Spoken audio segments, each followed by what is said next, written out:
इधर भगवान की बाल लीलाएं प्रारंभ हो गई। शंकर जी कैलाश में बैठकर पार्वती जी को भगवान के जन्मोत्सव की कथा सुना रहे थे। तो सुनाते सुनाते हंसने लगे। पार्वती जी ने पूछा, हंस क्यों रहे हो? बोले कि उस समय हमने एक चोरी की थी। चोरी किससे? बोले तुमसे। बोलो मैं तो पहले ही जानती थी कि हमेशा तुम मुझसे कुछ छुपा के इधर उधर दे आते हो। अच्छा, यहाँ की माताओं का तो मुझे मालूम नहीं, लेकिन पूरे मैंने देश में देखा है, माताएं अपने पति पर यह शक करती हैं कि तुम मुझसे छुपा कर भाई भतीजों को दे आते हो कुछ न कुछ, ऐसा इधर उधर दे देते हो। यहाँ तो खैर देवियां हैं, सब बहुत ही अच्छा है। और ये देवियों को मैं 4-5 दिन और बोलूंगा कि देवियां हैं। तो क्या चोरी की थी? बोले एक दिन हम यहाँ बैठे थे, काकभूषुंड जी हमारे पास आए। बोले यहाँ बैठे हो बाबा, चलो अयोध्या, भगवान प्रकट हो चुके हैं, सब लोग दर्शन कर रहे हैं। तो हम चोरी से तुमको बिना बताए काकभूषुंड के साथ अयोध्या पहुंच गए। और एक कहूँ निज चोरी, और एक कहूँ निज चोरी, सोन गिरिजा अति दृढ़ मति थोड़ी, सोन गिरिजा अति दृढ़ मति थोड़ी, काकभूषुंड संग हम दो, काकभूषुंड संग हम दो, मनुज रूप जानहि नहीं को, मनुज रूप जानहि नहीं को, परमानंद प्रेम सुख भूले, परमानंद प्रेम सुख भूले, हाजी विधिन फिरहि मगन मन भूले, विधिन फिरहि मगन मन भूले। हम तुमको बिना बताए अयोध्या चले गए, वेश बदल कर पहुंचे अयोध्या में। राजबार पर बड़ी भीड़, हम भी भीड़ में लग गए। और जैसे भीड़ राजभवन में प्रवेश कर रही थी, जैसे हमने पैर रखा तो 2 पुलिस के लोग, ए बाबा ए बाबा ए बाबा रुको, अंदर नहीं। कहाँ जा रहे हो? बोले अंदर जा रहे हैं। क्यों जा रहे हो? लाल जी का दर्शन करने जा रहे हैं। बोले आईडी दिखाओ, परिचय पत्र कहाँ है? बोले इतने लोग जा रहे हैं, इनसे तो तुम पूछ नहीं रहे। बोले कल तक सबको छूट थी, कल पता नहीं कौन फरीदाबाद से आ गई का एक काली कौआ खाने वाली, और लाल जी को वो नजर लगा गई। वशिष्ठ जी ने स्पष्ट आदेश दिया हुआ है, अपरिचित को प्रवेश नहीं देना। कोई अपरिचित आए मेरे पास भेजना, परिचय पत्र लिख कर दूंगा। हम कोई मना नहीं कर रहे, वशिष्ठ आश्रम चले जाइए, वहां से परिचय पत्र हम आपका स्वागत करेगा। वहां कैसे जाए? बड़ी मुश्किल। बोले यार कुछ ले दे के नहीं चलता है? कुछ ले दे के नहीं चलता? अरे बाबा यहाँ रिश्वत नहीं चलती, यहाँ भजन चलता है। पल पल में भजन कर प्रभु का, पल पल में भजन कर प्रभु का, जिंदगी का भरोसा नहीं है, जिंदगी का भरोसा नहीं है, बावरे अपनी बिगड़ी बना ले, बावरे अपनी बिगड़ी बना ले, फिर से दुनिया में आना नहीं है, फिर से दुनिया में आना नहीं है,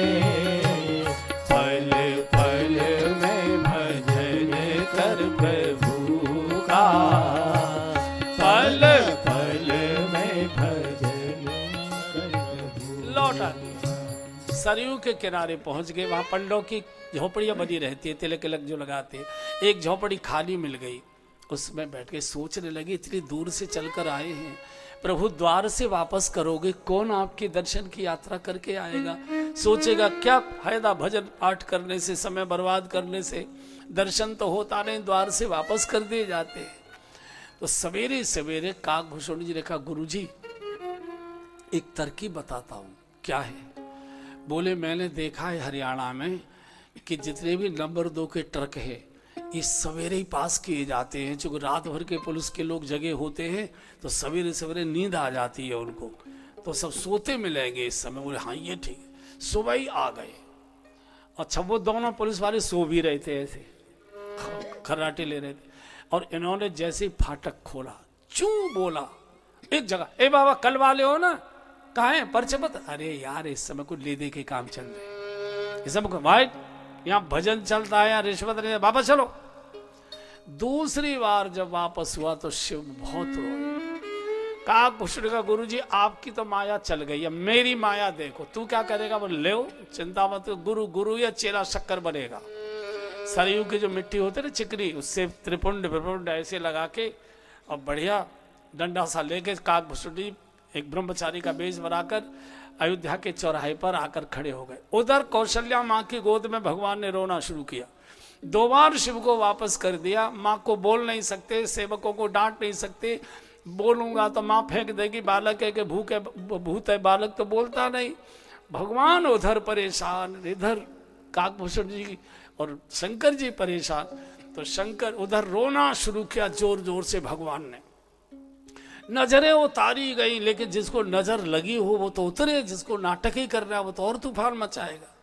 इधर सवेरे कौशल्या जी की सेवा की जो सेवादारनी थी, सेविका, वो अपनी ड्यूटी पर आ रही थी, और ये चौराहे पर, ऐ अयोध्या के नागरिकों, जिसको अपना भूत वर्तमान भविष्य पता करना है, हिमालय की कंदराओं से हजारों योगों की तपस्या करने के बाद एक योगी महाराज पधारे अयोध्या के भाग्य से, जिनको भी अपना भूत वर्तमान भविष्य, अपना अपने परिवार का, पति बच्चों का दिखाना है, आओ मेरे पास। तो ये महिलाओं को ज्यादा ज्योतिषियों की इच्छा रहती है, चूंकि उनको परिवार में सब ठीक ठाक हो इसकी चिंता रहती है। ए ब्रह्मचारी, कौन है, कहाँ है? अरे बता नहीं पाएंगे, वो तो बोलते नहीं है। हिमालय की कंदराओं में जब कितने युगों से तप कर रहे थे, भौएं भी सफेद हो गई हैं, हमको मिलवा दोगे? वैसे तो स्त्रियों से वो बात करते नहीं है, पर मैं कोशिश करता हूँ दूर बैठ के, अगर वो कृपा कर दे तो देखे। ले आए। तो वो जो है काकभूषण ने साष्टांग दंडवत किया, गुरुजी। आंख नहीं खोली। ये अबला है, ये दुखियारी है, आपसे दर्शन करना चाहती है, प्रभु कृपा कर दें, गुरुदेव कृपा कर दें। ऐसे इशारा कर, बिठाओ, हाथ करो, दूर करो हाथ। काकभूषण दूर से देखे, छूते नहीं हाथ। ओहो, शंकर जी ने कहा कि तुम्हारी एक रेखा बड़ी भाग्य की है, तुम्हारा राज परिवार से संबंध है क्या? अरे महाराज, आप तो सचमुच पहुंचे हुए हो। मैं कौशल्या महारानी की प्रधान सेविका हूं। एक रेखा अभी नई नई निकली है, ऐसा लगता है तुमको अचानक बड़ी संपत्ति मिली है कई दान भेंट में। और ये महाराज लाल जी पैदा हुए, सबको बाला बाल कर दिया है। और कुछ महाराज, एक रेखा तुम्हारी थोड़ी मुझे कटी फटी सी लग रही है। तुम्हारा जो पति है ये निखट्टू है, ये लगता है तुम्हारी कमाई खाता है। बिल्कुल सही कह रहे हैं। दिन भर तम्बाकू चबाता थूकता रहता है, दिन भर ताश खेलता है। मैं कमाते कमाते मरी जा रही हूँ। और महाराज अभी नहीं, अभी हमारा संध्या वंदन का समय है, आगे बताएंगे। ये दौड़ी गई, लाल जी को जब रोते देखा, माँ से पूछा, माँ क्या हुआ? बोले सेविका पूरी रात रोया है, एक क्षण सोया नहीं, एक बूंद दूध की मुंह में गई नहीं। देख तो नील वर्ण लाल लाल चेहरा हो गया। तो माँ, ये सेविका ने कहा, माँ एक बहुत बड़ा ज्योतिषी आया है अयोध्या में, हाथ की रेखा दूर से देखता है, भूत वर्तमान भविष्य पुस्तक की तरह पढ़ देता है। गोस्वामी जी ने बहुत सुंदर पद लिखा है, एक बार गा लीजिए। अवध आज आगमी एक आयो, अवध आज आगमी एक आयो, अवध आज बूढ़ो बड़ो प्रामाणिक ब्राह्मण, बूढ़ो बड़ो प्रामाणिक राम शंकर नाम धरायो अवध आज शंकर नाम धरायो अवध आज आगमी आगमी माने ज्योतिषी आगे की बताने वाला आज आगमी एक आयो अवध आज कर तल रखी कहत सब गुण गण कर तल रखी कहत सब गुण गण बहुतन परिचय पायो अवध आज बहुतन परिचय पायो अवध आज आगमी एक आयो अवध आज संग शिशु शिष्य सुनत कौशल्या संग शिशु शिष्य सुनत कौशल्या भीतर भवन बुलायो अवध आज भीतर भवन बुलायो अवध आज आगमी एक आयो अवध आज आगमी एक आगमी एक आगमी एक आयो अवध। माने का तुरंत बुला के लाया। शिव तो प्रतीक्षा कर रहे थे। सेवका दौड़ी दौड़ गई है, बाबा भाग्य खुल गए। का भयो देवी? बोले चलो चलो बुलावा आया है मैया ने बुलाया है अरे चलो बुलावा आया है मैया ने बुलाया है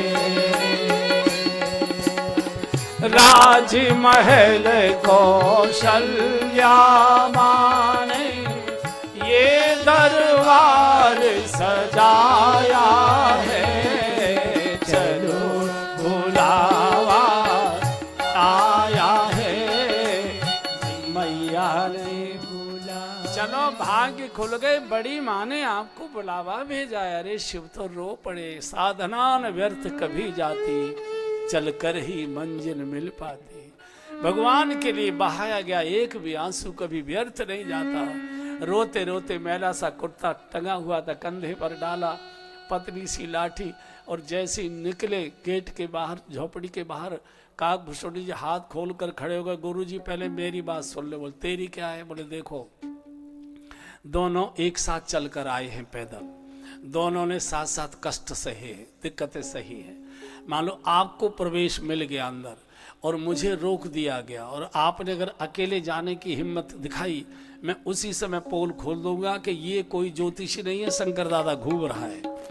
दर्शन करेंगे तो दोनों साथ साथ करेंगे, नहीं करेगा तो कोई नहीं करेगा। तो शंकर यहाँ का को झगड़ा करे, चल देखते क्या परिस्थिति बदले। बोले कुछ नहीं जानता परिस्थिति वगैरह, दर्शन होंगे तो दोनों को, नहीं तो नहीं। अरे चल तो सही यार। अब तो बड़े रौंबे आ रहे थे, और जैसे ही शंकर जी ने भवन के फाटक में चरण एक रखा, वही पुलिस, बाबा 3 दिन हो गए परेशान करते करते, कहाँ आईडी? ओ देवी इन्हें समझा। हाँ हाँ हाँ बाबा को आने दो, बड़ी माँ ने बुलाया है। ठीक है बाबा तुम चलो। ए लड़के इधर खड़ा हो। काकभूषण जी को रोक दे। ए लड़के इधर खड़ा हो। अब काकभूषण जी ने कुर्ता पकड़ लिया पीछे से शंकर जी, और आंखों से इशारा कर दिया कि जैसे ही दूसरा पैर उठाओगे तैसे ही पोल खोल दूंगा तुम्हारा। अब तो बड़ी मुश्किल। तो शंकर जी ने कहा भैया ये लड़का जाना जरूरी है मेरे साथ। बोले क्यों, ये क्या करेगा? बोले क्या बताएं, विपत्ति के मारे यहाँ आने से पहले वृंदावन चले गए, बिहारी जी का दर्शन कर रहे, बूढ़ा आदमी मेरा चश्मा बंदर ले गया, अब मुझे बिना चश्मे को खुद दिखाई नहीं देता है। तो ये नई आंख वाला बालक है, ये तो रेखा देखेगा, फल मैं बताऊंगा, इसके बिना तो मैं बिल्कुल बेकार हूं। अब सेवकों ने भी सोचा जब अंधे को नौतोगे तो 2 खिलाने ही पड़ेंगे।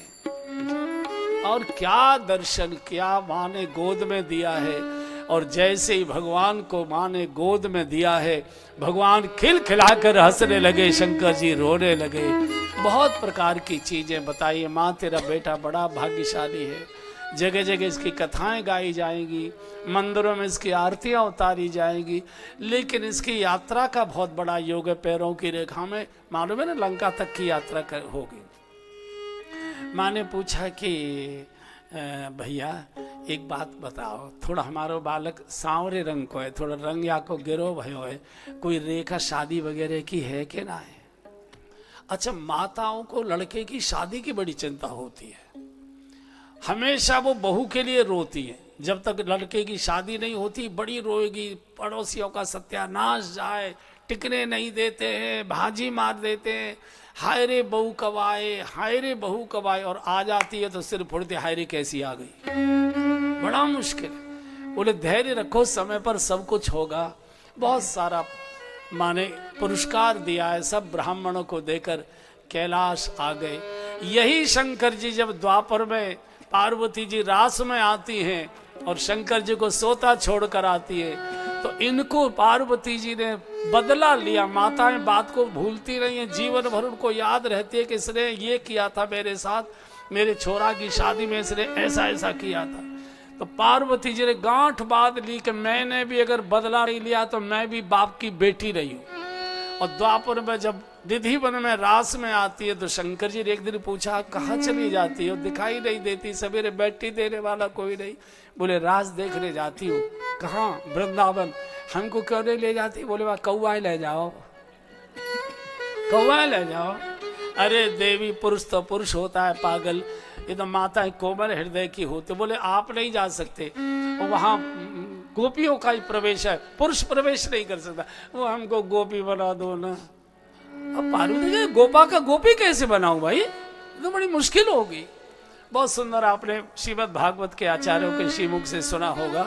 गोपी वेश में ले आई, जो भी श्रृंगार वंगार नाटकी करने थे सब कर करा के निधि वन में ले आई और कहा कि सुनो, एक तो तूफान मत बचाना, बस ऐसे ऐसे हिलना, कहीं धम धम करे और ये सब भीतर की चीजें निकल पड़ी तो सब मेरी बदनामी हो जाएगी।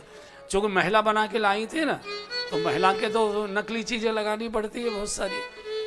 तो आई और जब रास शुरू हुआ और धम धमाधम जो ढोल नगाड़े बजे और शंख जुड़े हो झूमना शुरू किया। भांग खाए तो थे ही, सबकी ताल रुक गई, नाच रुक गया। तो शंकर भगवान कृष्ण ने कहा कि श्री जी ऐसा लगता है कोई नई गोपी आ गई, नई सीख दे, ताल बिगाड़ दी।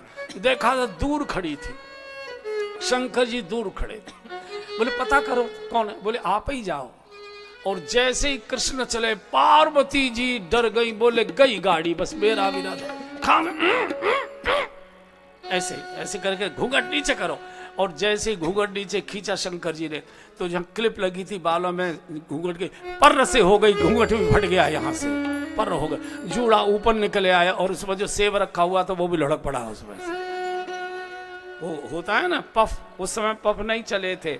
हमने देखा अपनी आंखों से कि पहले जब नए नए जूड़े की फैशन चली थी, ये है सर 66-67 की फैशन, तो हमने देखा एक बहू आई शादी के बाद और आती है तो सबके पैर छूती है, उसको दक्षिणा वगैरह दी जाती है ना, मुंह दिखाई के वो जो रस्म होती है। तो एक उसकी ददिया सास थी, अच्छी लड्डू कचौड़ी खाई हुई थी, काफ़ी गुदगुदी थी वो। तो वो आई, उसने पैर छुआ और उसे दादी ने दोनों हाथ सिर पर सुहाग बने रहे खानी अघान ऐसा हाथ मारा, टमाटर ही फूट गया उसका। तो बड़ा मुश्किल। तो पार्वती जी का चर्र से हो गया तो जूड़ा निकल गया उसमें से। बड़े भगवान ने कहा ए गोपी सीधे खड़े हो, ए गोपी ये घूंघट उठाओ। ए गोपी सुनती हो कि नहीं? हम कह रहे घूंघट उठाओ। धीरे से बोले घूंघट नहीं उठाऊंगी। क्यों? बोले मेरी घरवाली ने बना कर रखा, घूंघट नहीं उठाना। देखा मोहन ने जब जान गए हैं इस राज को, इस राज को। देखा मोहन ने जब जान गए हैं इस राज को, इस राज को।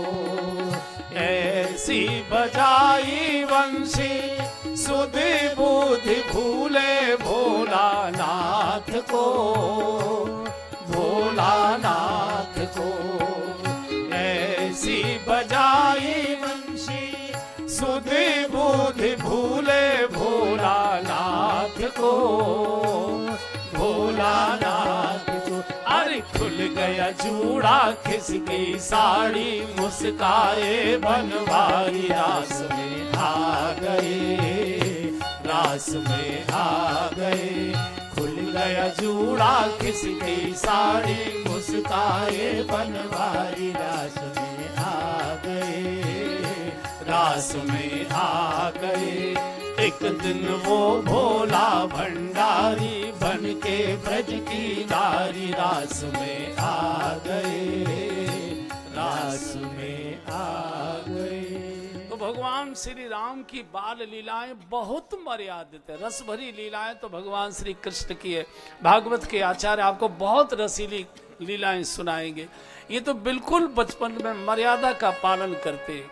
कृष्ण की तो शिकायतों से यशोदा मैया की नाक में दम हो जाता है। सवेरे से ही भीड़ लगती है, ओ यशोदा मैया, ओ नंदरानी, ओ ब्रजरानी, अरे अपने लाला समझाए दे ली का व्रत छोड़ के चले जा। कोई कहे मेरी मटकी फोड़े आया, कोई कहे मेरा बछड़ा खोले आयो, गैया को सब दूध पी गए हो, कोई कहे कि मेरा लाला सो रहो इतनी जोर से नौच आए वो अभी तक रो रहा है। यशोदा मैया सिर पकड़ लेते, बहन आओ तुम 10-10 12-12 बालक कैसे पाल रही हो, या बिजमारी अकेले ने मेरी नाक में दम कर दी हो, क्या करे। बोले अब मैं कितना पीटूं, मेरे तो बस की बात नहीं है। तुम अपने मक्खन को अंधेरे में छुपा दिया करो, जाएगा नहीं मिलेगा। अच्छा, सारी बुद्धि विधाता ने तुझे ही दी है क्या? तू क्या समझती है हमने अंधेरे में छुपाया नहीं होगा क्या? बोले फिर ये ढूंढ कैसे लेता? बोले पता नहीं तेरे लाला में ऐसी क्या करामात है कि हम कितने अंधेरे में मटकी छुपा के रखे, जैसे ही वो आता है अंधेरा रहता ही नहीं है, वहां तो प्रकाश ही प्रकाश हो जाया करता है। निशा कवन विधि होय, भगवान का प्रवेश तो प्रकाश ही प्रकाश करता है। एक बार गोपियों ने मीटिंग की, बोले ये लड़का तो पकड़ में आता नहीं, चूंकि इनके देवर भतीजे यही चोरी करवाते थे, तो पकड़वाए कौन, और इसकी मैया सुनती नहीं है। तो मीटिंग की कि ऐसा करो, काम धाम के लिए तो खेत क्यार पे जाना ही पड़ेगा, घर में कब तक बैठे रहेंगे, तो अपने मक्खन की मटकी को ऊपर छीके पर लटका दिया जाए तो वहां तक नहीं पहुंचेगा। तो सबने अपनी अपनी मटकी छीके पर लटका दी। एक गोपी अपनी गाय को पानी पिलाने गई और कहा अपने देवर से, लड़के से, कि कोई कुत्ता बिल्ली ना आ जाए, ध्यान रखना दूध वगैरह है। ये तो घेर की ओर गई और इसका देवर भागा, कन्हैया कन्हैया अवगत भाभी घर में ना, जल्दी आ जा। और आए देखा कि मटकी ऊपर लटकी हुई है और मटकी पर घंटी और लटकी है, ताकि मटकी उतारेगा तो घंटी बजेगी, हम लोग दौड़ पड़ेंगे। तो भगवान ने घंटी से कहा, हे घंटी रानी, जब तक हम भरपेट मक्खन न खा लें तब तक तू बजना मत। घंटी ने कहा, महाराज आप मालिक हो, जो चाहो सो करो, मैं क्यों बजूंगी। एक ग्वाले की पीठ पर चढ़ गए और मक्खन निकाल निकाल कर ग्वालों को खिलाने लगे, बंदरों को भी खिला दिया, सबका पेट भर गया। बोले कन्हैया तू खा। और जैसे ही कन्हैया ने मटकी में से अपने लिए माखन निकाला और होठ को लगाया ही था कि टन टन टन टन घंटी बोल गई। ये गाय को जल पिला रही थी, पानी खींच रही थी, रस्सी बाल्टी वही छोड़कर भागी, बिजमारो मेरी घर में आ गए और रंगे हाथ पकड़ लिया, कान पकड़ लिया। बोले आज आए हुए हाथ में, है कान छोड़। बोल बिल्कुल नहीं छोड़ेगी, ये तेरो घर है। बोल और कौन कौन? मैंने तुझे समझी, मेरी चाची को मौका मालूम है, मैं तो तेरे यहाँ कभी ना आऊँ। तो बोले बात है मत करे, तुम क्या करेगी? बोले मैया के पास ले जाओ, पिटवाएगी। तो बालक तो पिट तो अच्छा लगेगा। बोले तू बालक ना है, तेरे दादन की नाक में दम कर रखो है, चल। अच्छा एक मिनट छोड़ दे, क्या करेगा? बोले घंटी से 2 बात करनी है, कर। क्या बात करेगा?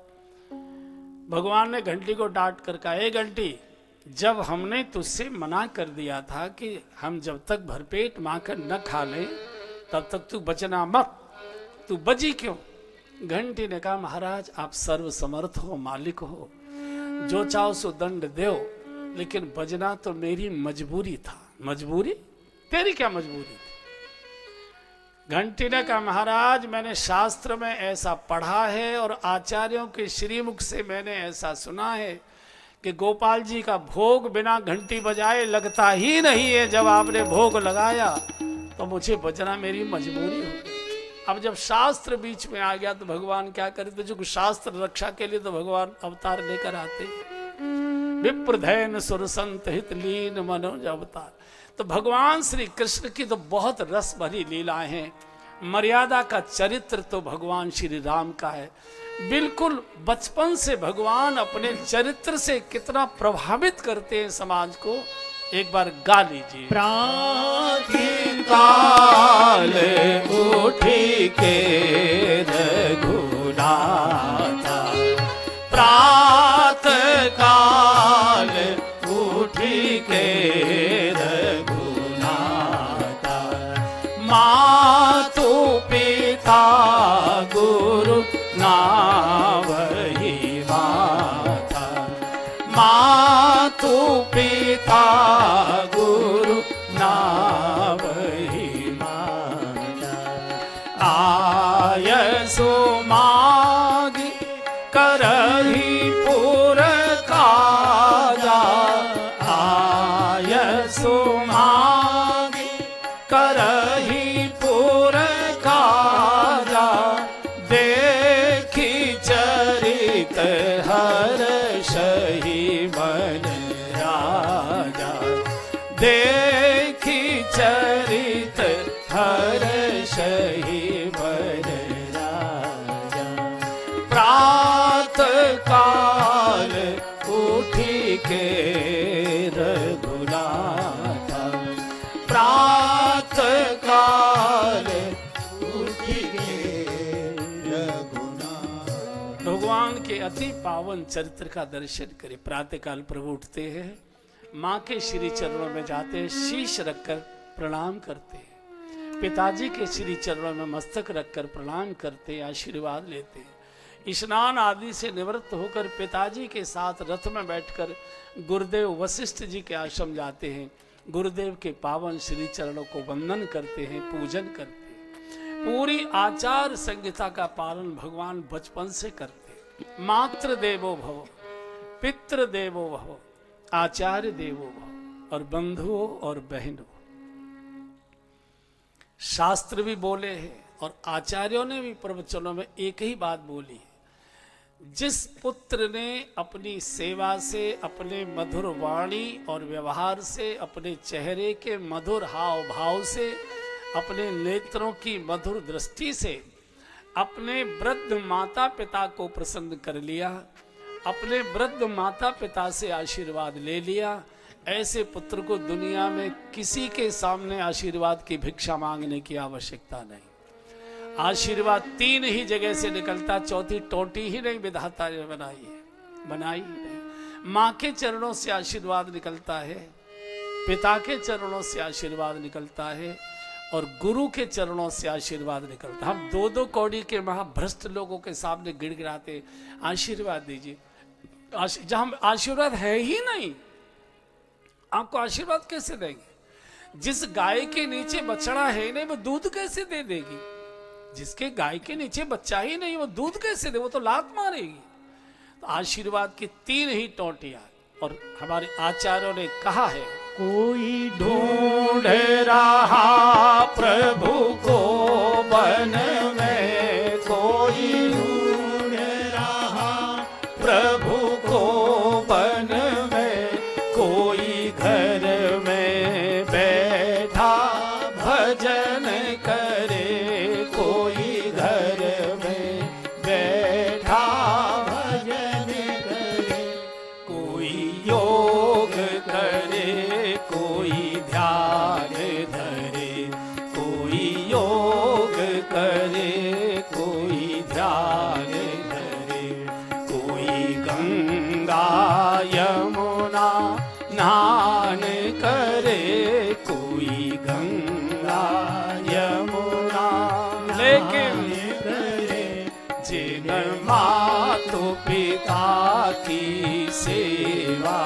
की, जिन मातु पिता की सेवा की। तीन तीर्थ धाम कियो न कियो, तीन तीर्थ धाम कियो न कियो, जिन मातु पिता की सेवा की, जिन मातु पिता की सेवा का अर्थ केवल इतना ही नहीं है कि उनके पैर दबाए, कि उनके कपड़े धोएं, कि उनके बिस्तर उठाए बिछाए, केवल इसी को सेवा नहीं कहते। सेवा कहते अपने हाव से, भाव से, स्वभाव से, मधुर वाणी से, शुभ आचरण से, व्यवहार से अपने माता पिता को सुख दें, प्रसन्नता प्रदान करें। बेटे को देखते ही बाप का हृदय खिल जाए, माँ का हृदय भर जाए, माँ की आंखों से आंसू टपकने रहे, विधाता तूने बेटा नहीं दिया है, कोई मेरी गोद में देवता को भेजा है। हमारी वाणी व्यवहार से माता पिता प्रसन्न रहें, इससे बड़ी और कोई सेवा नहीं। दुनिया में कहीं आशीर्वाद मांगने की जरूरत नहीं। और मैं निर्णय दे रहा हूं, अगर पिताजी और माताजी में निर्णय करना है कि कोई एक बताइए, तो फिर मैं माँ की कहूंगा। हो सकता है पिताजी ने कभी पिटाई कर दी होगी, दोस्तों के साथ खेलने जाने से मना कर दिया होगा, जो चीज हम मांगते थे वो नहीं दिलवाई होगी, कुछ और डांट फटकार कर दिया होगा, दोस्तों के साथ घूमने नहीं जाने दिया होगा। मान सकता हूं कि पिताजी के प्रति आपके मन में थोड़ी बहुत क्रुद्ध व्यवहार आ सकता है, लेकिन माँ के प्रति तो कभी भी रोष का, कभी भी तमतमाता चेहरा, लाल लाल आंखें, ऊंची आवाज कभी माँ के सामने मत बोली है। जो बेटा अपनी माँ को अपनी वाणी, अपने व्यवहार, अपने चेहरे के हाव भाव से रुलाता है, डांटता है, फटकारता है, भगवान ऐसे बेटे का चेहरा भी देखना पसंद नहीं करता। मत सेवा करो। कौन कहता है माँ की धोती धो, कौन कहता है कि माँ के पैर दबाइए। मैंने हालांकि अपनी माँ के पैर मरते समय तक भी दबाए, जब तक मेरी माँ जीवित थी। हम दो दो कौड़ी के लोगों के सामने हाथ जोड़ते, आशीर्वाद दीजिए। भिखारियों से आपको क्या आशीर्वाद मिलेगा? आशीर्वाद माँ के चरणों में बैठा हुआ है, वहां आप हाथ पसारिए, अपने आप आशीर्वाद से आपकी हथेली पस भर जाएगी।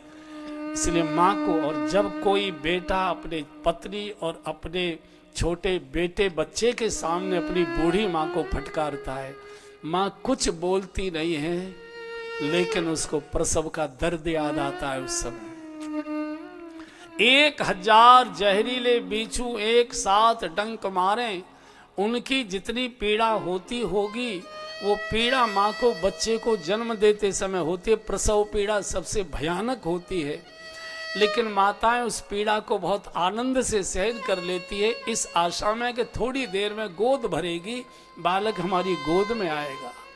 और वही बालक बड़े होकर जब पत्नी के सामने फटकारता है, माँ को लगता है धरती फटे और मैं समा जाऊं। पूरी पूरी रात लिए बैठी रहती थी, रात भर जाग कर इसे सुलाती थी, गीले में मैं बैठती थी, सूखे में बच्चे को लिटाती थी। जब तक बेटा नहीं आ जाता था, रोटी का टुकड़ा मुंह में माँ के जाता नहीं था। यहाँ डॉक्टर पर जाए, इस हकीम पर जाए, इस वैद्य पर जाए, इस नजर उतारने वाले पर जाए, इस साधु जी का आशीर्वाद दिलवा, इस मंदिर में माथा टिकवा, मेरा बालक स्वस्थ रहे, मेरा बालक कुशल रहे। और वही बालक बेटा बड़ा होकर, शादीशुदा होकर अपने बच्चे और पत्नी के सामने जब बूढ़ी माँ को फटकारता है, लाल लाल आंखें दिखाता है, यहाँ मत आया करो, क्यों खड़ी हो, क्यों सुनो, तुम्हारा क्या काम है, अपना काम करो। उस समय माँ को पुराना सारा का सारा इतिहास दिखाई देने लगता है। माँ को लगता है धरती फटे और मैं समाऊं। और उसका ही बेटा जो माँ की दादी की गोद में है 3-4 साल का, जब बाप तमतमाता है तो दादी के रोते हुए चेहरे को भी बालक देखता है और पिता के तमतमाते चेहरे को भी देखता है। भीतर चीजें बैठ जाती हैं और यही बेटा बड़ा होता है और यही बेटा बूढ़ा होता है जब इसका बेटा कुछ बोलता है, कहता अरे तू पापा से ऐसे जबान चलाता है, बुद्धि बिगड़ी है, तो तुरंत बच्चे को दादी का चेहरा याद आने लगता है कि तुम मेरी दादी को कैसे फटकारा करते। मैं फिर बोलता, कोई सेवा भले ही मत करिए लेकिन दुत्कारिए मत, फटकारिए मत। भगवान सहज नहीं कर सकता है। भगवान इसको, भगवान स्वयं प्रात काल उठ के रघुनाथा मात पिता गुरु वही बात है, पूरा घर भोजन कर लेता है। माँ दरवाजे पर बैठ जाती, मुन्ना नहीं आया, भैया नहीं आया, लल्ला नहीं आया। घर के लोग कहते हैं वो कभी समय से आया है, जो अब आएगा रोटी भोजन ठंडा हो रहा है, माँ भोजन करो। बोले तुम करो, अपना काम करो। माँ को लगता है बालक मेरा बेटा भूखा बाहर घूम रहा है, मैं भोजन कर लूँ। पति के पहले पत्नी भोजन कर सकती है, ये मैं मान सकता हूँ, लेकिन किसी माँ के पेट में मुंह में टुकड़ा नहीं जाता जब तक उसके बेटे ने भोजन नहीं किया है। दरवाजे को टकटकी लगाकर देखती रही। इसलिए एक ही सबसे बड़ी सेवा है, माँ को कभी लताड़िए मत, दुत्कारिए मत, फटकारिए मत, लाल आंख निकाल कर देखिए मत। यही सबसे बड़ी सेवा। मैंने पढ़ा है जिस समय अकबर की माँ मरी थी, माँ की उम्र 86 वर्ष की थी, अकबर लगभग 60-62 साल के थे। बहुत रोए, बहुत रोए, बहुत रोए। तो एक दिन एक सचिव ने पूछा, महाराज माँ तो पका फल थी, जाना ही था, पूरा समय 85-86 वर्ष की आयु तो पूर्ण होती है, फिर आप जैसा सम्राट बेटे के रूप में भारत को देकर गई, तो आप इतना क्यों रो रहे थे? अकबर ने कहा कि मैं नहीं जानता कि सबको जाना होता है, फिर क्यों रो रहे थे? बोले मैं इसलिए रो रहा था कि बादशाह कहने वाले तो लाखों लोग बच गए, जहांपना बोलने वाले मेरे लिए लाखों लोग रह गए, राजा कह के पुकारने वाले लाखों हजारों लोग रह गए, लेकिन पुचकार कर बेटा अक्कू आ गया, ये बोलने वाला दुनिया से चला गया। मेरी माँ हमेशा अक्कू ही कहकर बोला करती थी, कौन बोलेगा मुझे?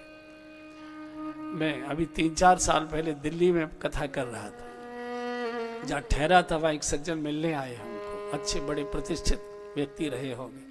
उन्होंने कहा कि हमने नाम सुना था, कथा हमने पहली बार सुनी, आज बहुत अच्छा लगा, आपने माँ का प्रसंग लिया। हमारे पिताजी तो बहुत पहले शरीर छूट गया उनका, बूढ़ी माँ हमारी जीवित हैं और हमने उनकी बहुत व्यवस्था की है, दिन की नर्स है, रात की नर्स है, डॉक्टर आते हैं, सब बहुत सुविधा, बहुत चिंता हम रखते हैं।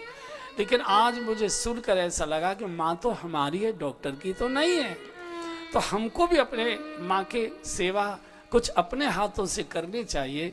तो हमारे लायक कोई बताइए ताकि हमको संतोष हो जाए कि हमने अपनी माँ की सेवा की। चूँकि अब हम भी नाती पोते वाले हो गए, तो हमने पूछा कि आप फैक्ट्री से कितने बजे आते? बोले वही लगभग 8, सवा 8, 8:30 तक आ जाते हैं। हमने कहा फिर क्या करते हैं? बोले एक कप चाय पीते हैं, थोड़ी देर के बाद फ्रेश होकर फिर भोजन करते हैं, टीवी देखकर सो जाते हैं। हमने कहा हमारे कहने से एक आप शुरू कर दीजिए। क्या करें? हमने कि जब आप फैक्ट्री से आते हैं, कार गैरेज में खड़ी करिए, सीधे अंदर ड्राइंग रूम में अपने कमरे में मत जाइए, जिस कमरे में माँ का बिस्तर लगा है उसमें जाइए, और जो सामने सोफा पड़ा उस पर मत बैठिए, माँ के पलंग पर बैठिए, सटकर बैठिए और प्यार से धीरे से माँ का कंधा छूकर बोलो, माँ कैसे हो, तबीयत कैसी है, कुछ खाए पिए हो कि नहीं, चाय वगैरह पिए हो कि नहीं। और अगर आप चाय पीते हो तो पत्नी को कहो कि 1.5 कप चाय बना के ले आओ, आधी कप अम्मा भी पिएंगी, माँ भी पिएगी। माँ के पास बैठकर आप केवल चाय पी लिया करिए, बिना दवाई के माँ की तबीयत ठीक होना शुरू हो जाएगी। आपको कुछ, माँ को कष्ट तब होता है जब माँ को लगने लगता है मेरा बेटा मेरा नहीं रहा, मेरा बेटा किसी और का हो गया है।